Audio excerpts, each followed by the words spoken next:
6-speed Dakota here. In today's project, we're going to be replacing the captured rotors on this 1990 Honda Accord. So the person that brought the car to me has already done the brake pads, but couldn't do the rotors, and you're about to see why. This job is extremely difficult. There's a lot of, well, for the average do-it-yourselfer, there's quite a bit of tools involved. You're going to need like an air hammer and stuff like that. So be prepared. This really pegs the difficulty scale on just for the average person. So you can do this without a press, and I've done it on one side already. So let's get started. Probably won't be able to narrate this video as we go, but I guess we'll see. All right. So first step, we got the vehicle up on jack stands, and we'll work from there.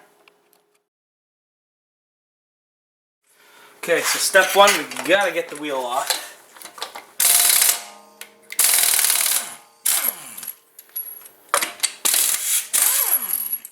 So I'm hoping that the two other lug nuts do not have the wheel cover on, which they don't.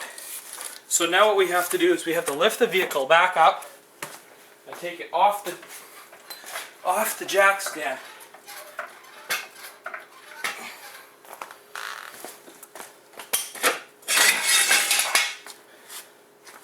I'll drop the car to the ground. Make sure all the weight is resting on it. Now what we need to do is we need to take off the hub nut. Now the socket I'm using is a 1 7/16. It seems to fit the best. I'm sure it's some kind of metric size. But, so basically we need a cheater pipe. And just give her everything she's got to break it loose. There we go. Now we can lift the vehicle back up.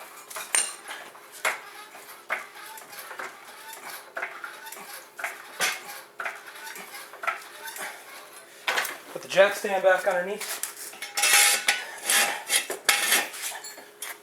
Gotta go a little higher.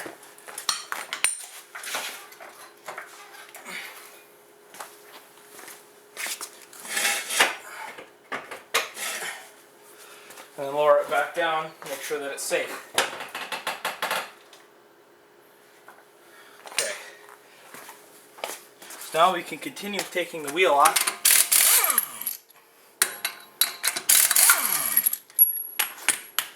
This actual nut's actually now broken.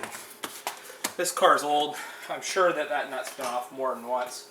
It's got 400,000 kilometers on it.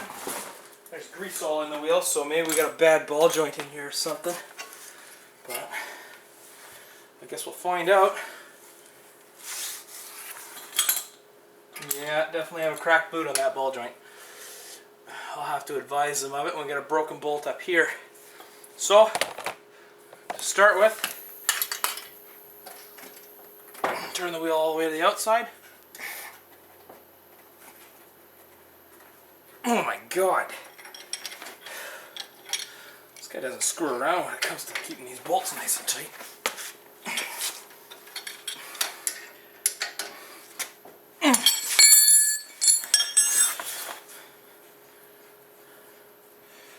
So these caliper sliders are specific. It's actually got two new calipers on here. I thought I only replaced the one. So the one without, actually I think this is in backwards, but the one without the little rubber tip seems to be on the bottom on this case. Like I said, this car's probably been hacked upon over the years. Doesn't feel like that ball joint's loose, but the boot's pretty badly broken.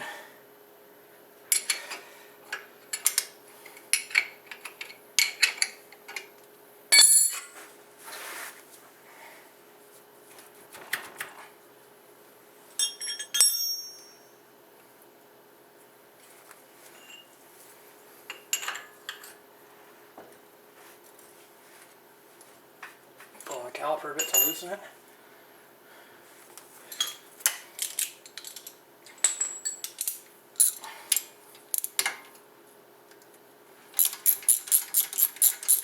Oops, that's the wrong way.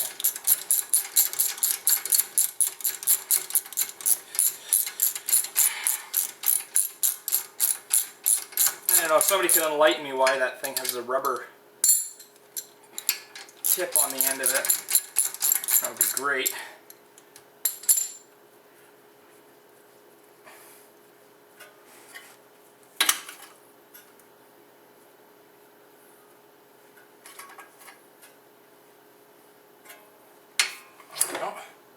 So the top one's got that little rubber tip on it.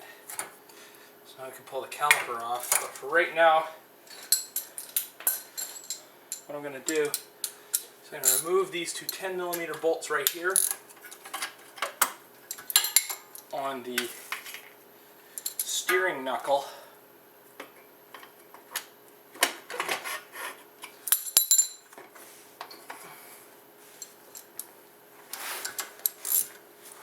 Hold the brake line on.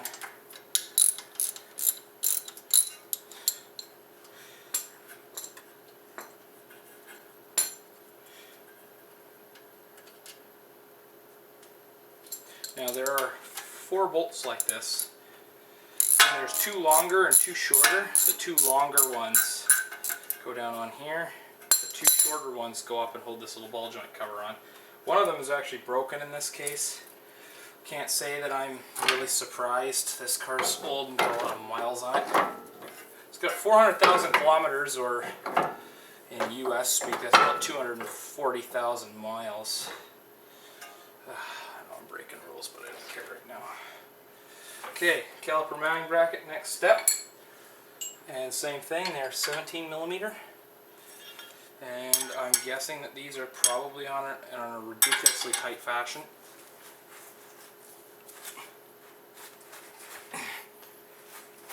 I hate it when I'm right sometimes.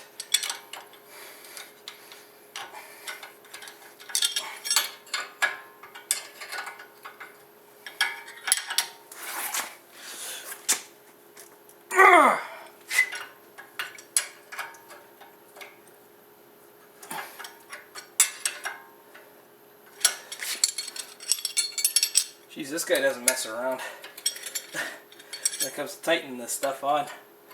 Holy cow. I'm sweating to death. Just getting the caliper bolts off.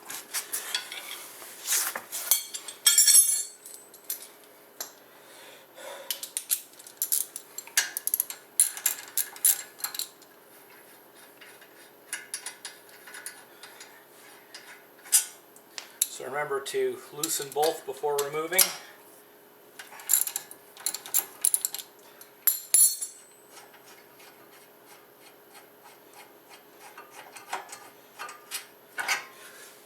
Alright, so we're going to turn the steering back to true again. And there's this upper ball joint cover here. We need to remove it.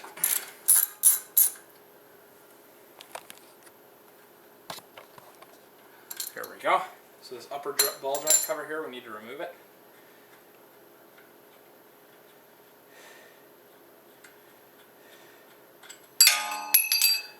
Now this is normally held on by 2 bolts, but one's broken inside there. It was like that when I found it. Alright, so now it looks like somebody's actually been in here before, because the cotter pin looks completely different.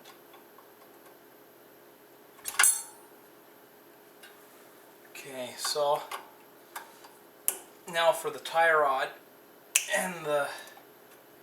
oh, that's broken. I need to get a new pin for this thing, obviously.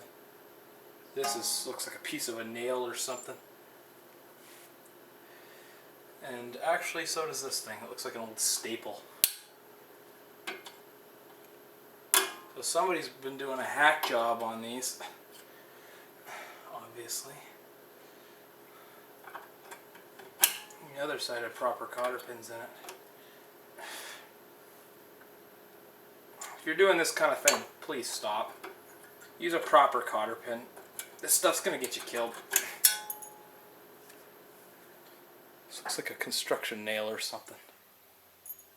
Okay, we're going to move back down here.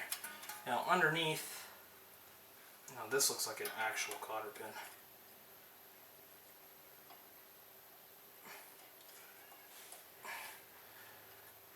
Now if you're ordering new stuff, the ball joint, the lower ball joint has a bigger cotter pin than the other. than the tie rod and the upper ball joint, but those two are the same.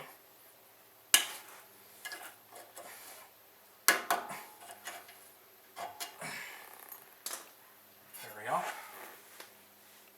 So now using our 17 millimeter, we shall take and attempt to loosen. I should lock the steering, maybe.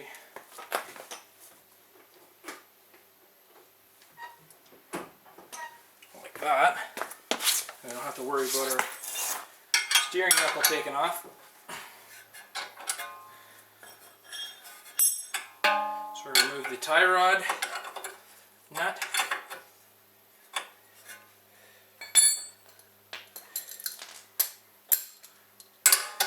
Like I said, 17 and 10, the only two sizes you need. Everything on this is 17, pretty much.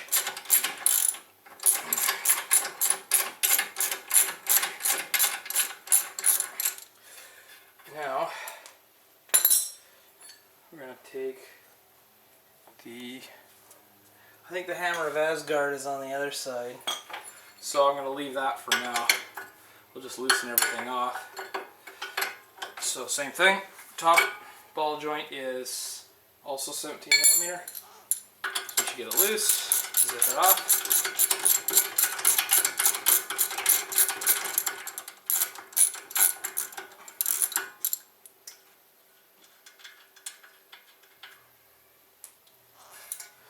And then the lower ball joint, which as you can probably guess is also 17.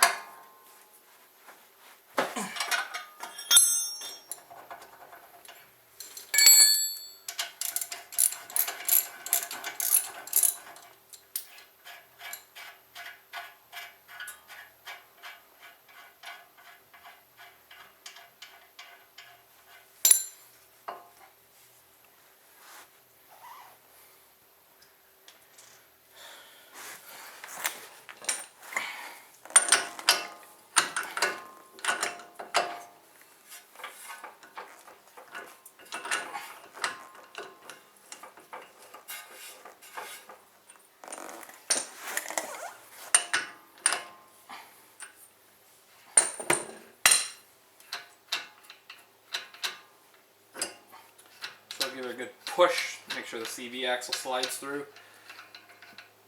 Alright, now for the fun part. Let's turn the knuckle. Now we're going to hit the steering knuckle.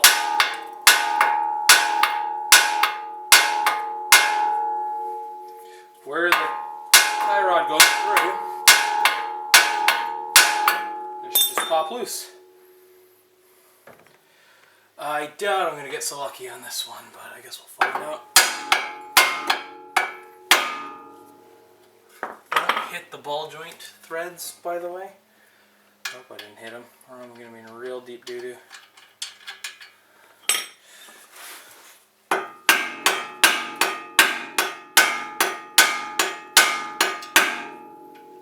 No dice. So we're going to bring in plan B here. So, this is actually a Pitman arm puller, but you know what? It works just fine for this. I actually like these better than the forks because these won't destroy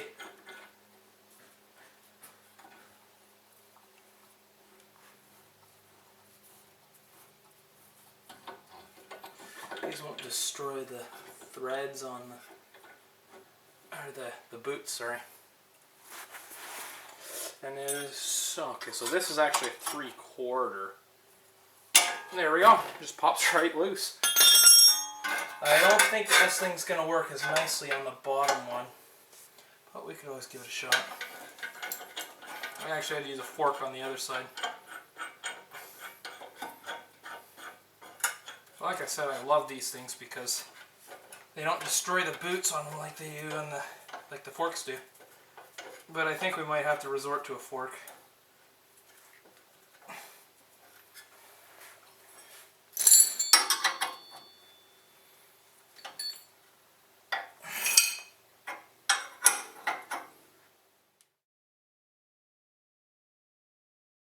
Okay, so I eventually got the tie rod, or the lower ball joint off by using a tie rod separator fork. I will not be changing the bottom ball joint, simply because it's just not in the budget right now. So, what we need to do is we need to take a 10mm 12 point. There's no real fancy way of doing this. Just kind of got to double wrench it. Crap.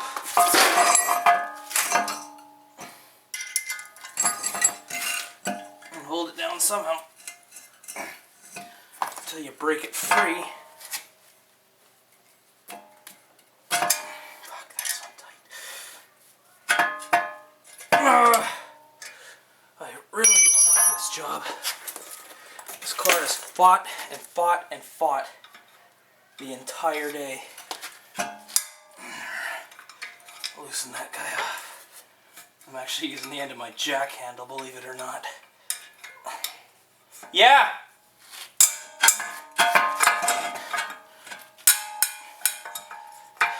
Holy cow, these are in tight.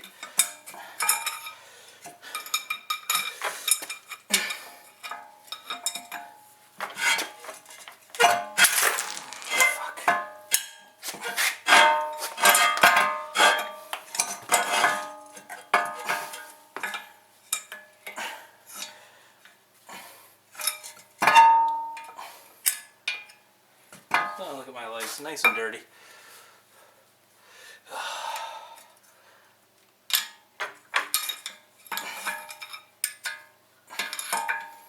That's done. The only one left is this stupid thing right here.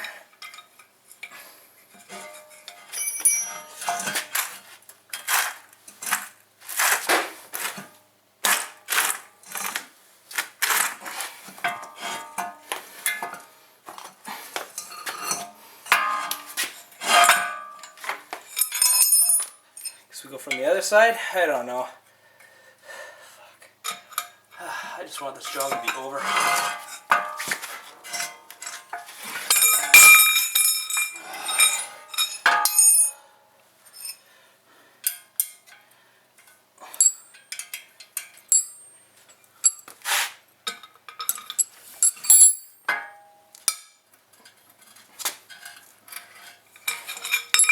There we go. Alright, now we move over to the bench for the next part. So once we get these bolts loosened off just a hair,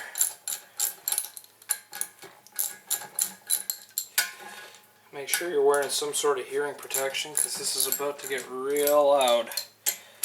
Take an air hammer,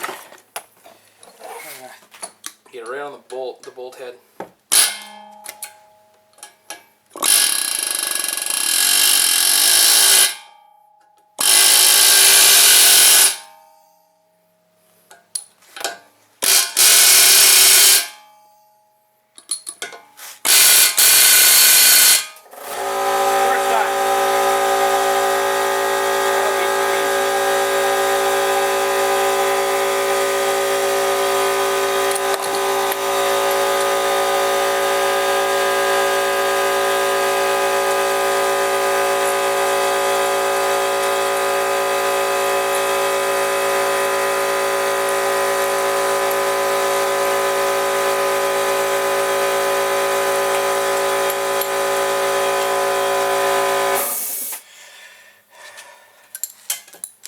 Sweating to death here.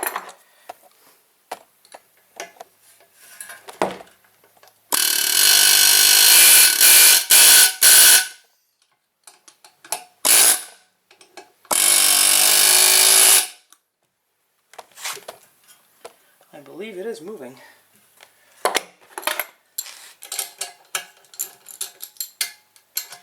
Somewhat. Oh yeah, it's definitely moved.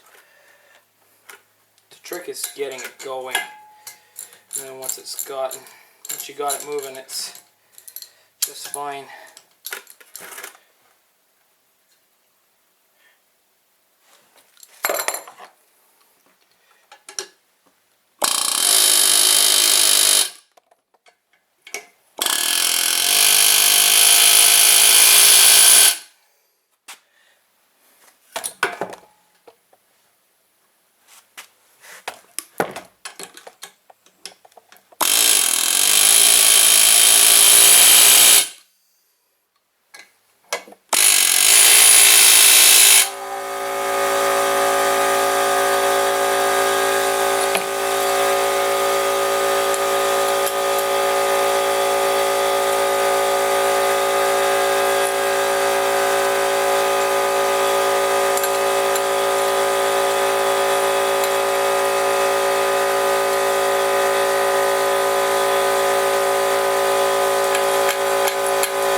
That hurts the eardrums.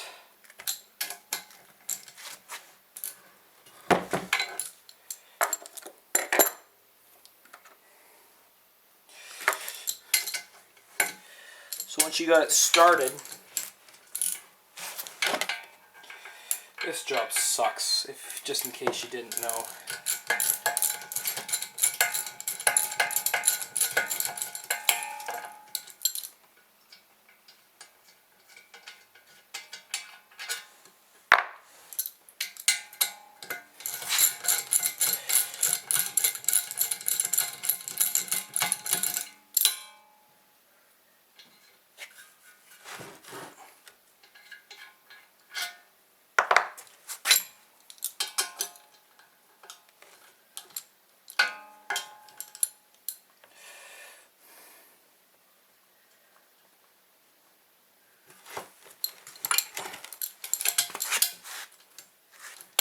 So it really helped if I had a press. If anybody's got any Christmas gift suggestions, hint hint.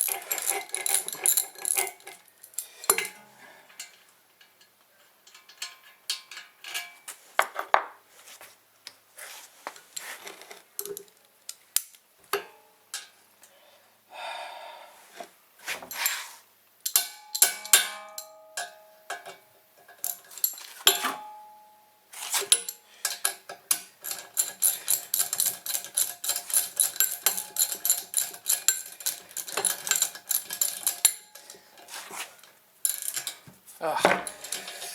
This is the worst. I really need to bolt my jack down, or vice, or whatever the hell it's called. Alright, so we're going to take 2 longer bolts that fit and they are the same thread. We're going to thread them in. It'd be nice if I knew where the other one was. But that would make this job too friggin' easy. Shit.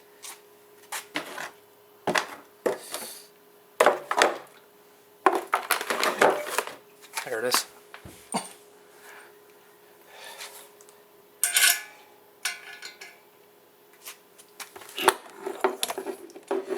And do it like they do at a Canucks game. Make some noise for the boys. So we shove this guy over just a tad.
There we go. The bearing just dropped right out. So what we can do is we can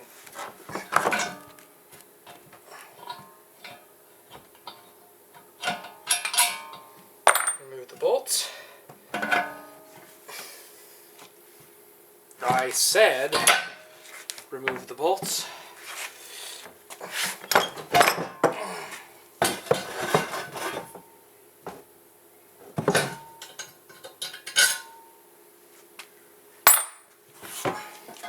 We got our knuckle.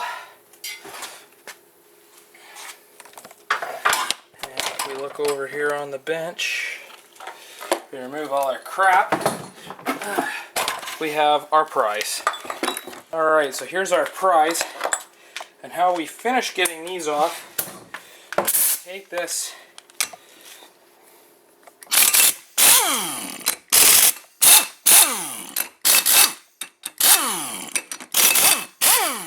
take our 4 bolts out,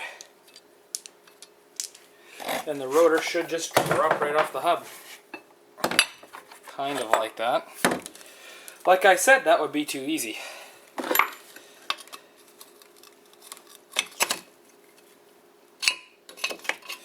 There we go.